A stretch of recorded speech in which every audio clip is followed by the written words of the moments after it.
Good afternoon, everybody, and welcome to our weekly show. Today is Tuesday, and we come live to talk about the matters of the heart. Today, we have a very interesting topic, something that has always kept most of us women stuck in our past, stuck in our inability to celebrate ourselves. What is that? The inner critic voice.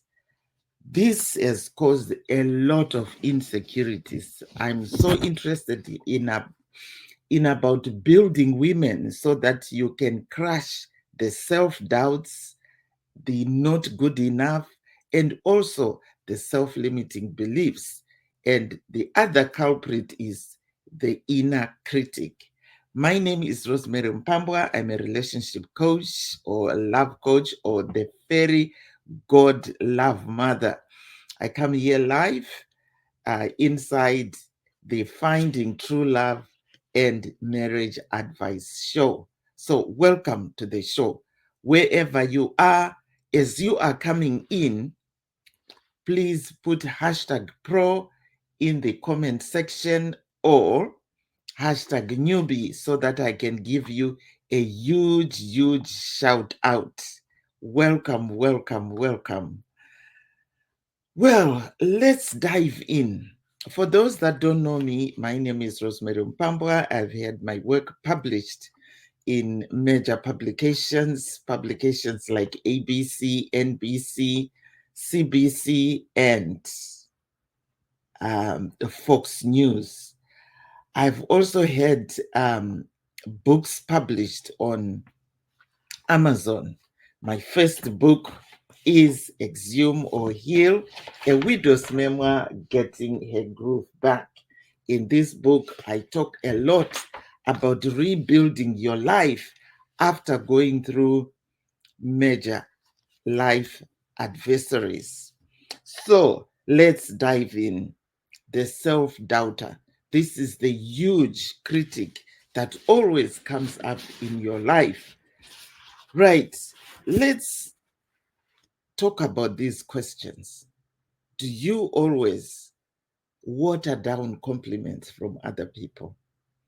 People might say, oh, lovely hairstyle, Rose, or that color looks good on you, or that lipstick really suits your skin tone.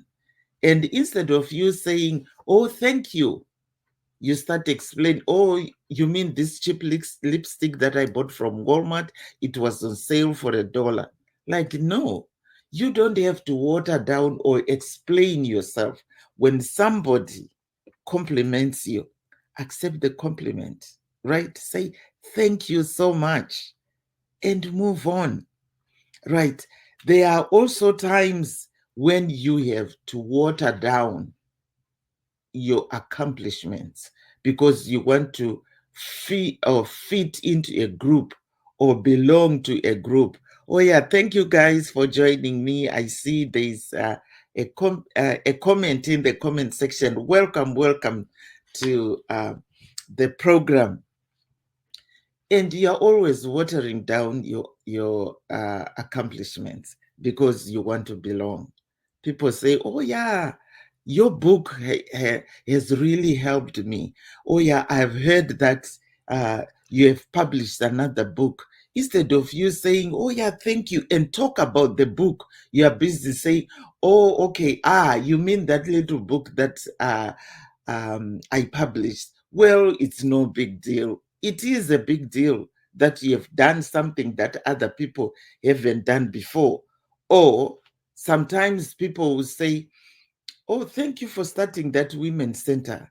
It's, that was bold of you. Instead of you accepting that and even asking for help, saying, you know what, it's still in the process, but I still need the help. You go ahead and water down your accomplishments. All this is done because you don't feel good enough. You don't feel like you should accept accomplishments or you should accept compliments from other people. Here is another thing. We all know about a chameleon, right? a chameleon is never itself. A chameleon always changes its skin or its coat to match the environment. So when you meet a chameleon on a tarred road, it's going to be gray. And then when you meet it in a green environment, it's going to change into green so that it can belong to that green grass. But when you ask the chameleon, chameleon, who are you really? Where do you belong? What is your original skin color? The chameleon will never be able to answer you because it doesn't belong anywhere. It belongs everywhere because it's always changing its skin. This is what is causing a lot of us women to have all these self-limiting beliefs, to have all these insecurities, because we don't know who we are, we don't know where we belong, and we honestly don't know how to stand our ground, how to find ourselves, how to be who we need to be. Because if you don't know how to crush that inner self-critic, you are never going to succeed in your career, even as a mother, even as a wife, even as a leader in your business, because you are always going to be feeling very insecure, unsure of who you are. You are always trying to fit in, and you are always trying to uh, please other people. The self-critic always comes up when somebody questions what you have done. So instead of you expressing your honest opinion about certain things, you are always trying to water down your beliefs so that you can belong to a certain group. Right. How do you deal with this? Right. The first thing is you need to have self-compassion on yourself, because the harder you treat yourself, the harder you criticize yourself that you are not good enough, Rose. You should be able to change your accent. You should be able to fit into this group, or you should be able uh, to talk about the little things, not about the big things that you have accomplished in life. You know, this also creates a lot of anxiety among us women, right? Here are some of the questions that I want you to reflect on. Do you find it difficult to set emotional boundaries? For example, if you continue thinking about something that happened to you that caused you pain years ago, you continuously think about it all the time, and everywhere you go, this is always on your mind. This is how we create anxiety in our lives. Do you are you always scared to say certain things because you think it's not going to be accepted by other people? Right. The other question also that I want you to ask yourself is, do you always feel pressured to meet impossible standards in both your career and in your relationship? Are you always neglecting your own needs in an attempt to fulfill societal or cultural expectations? Can you redefine success in your journey as a mother, as a woman, as a businesswoman, in order to align with your values? Right? These are questions that really shape your life.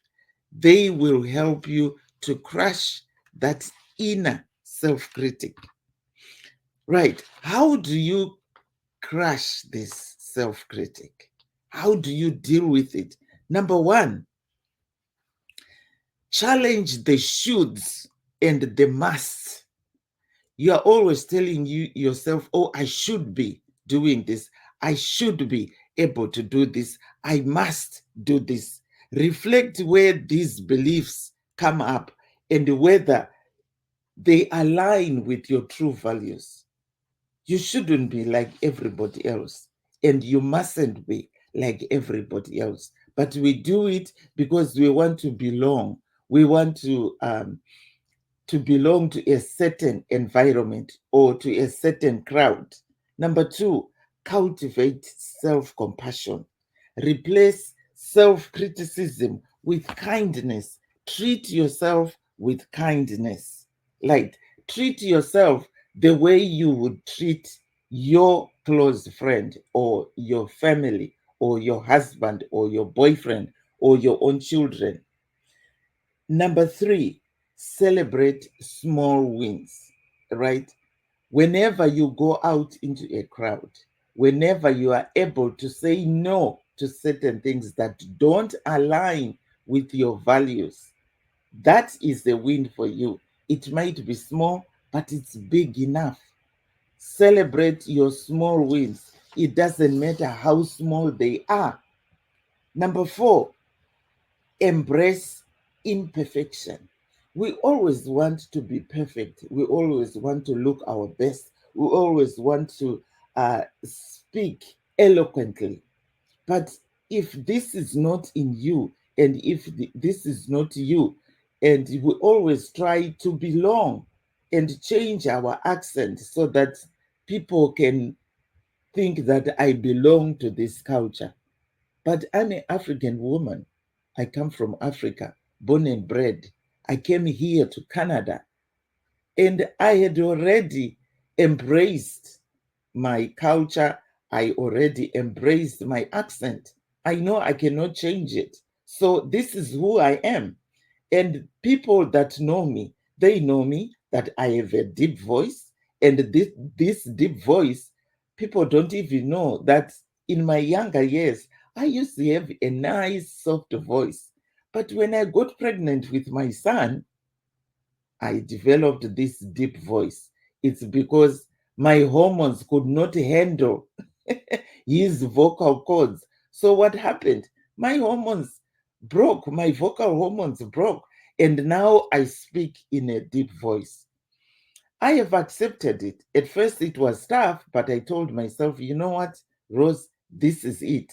And sometimes I use it to my advantage. When people call my phone, they always call me sir. And sometimes, if I want to give them a hard time, I will continue speaking like a sir.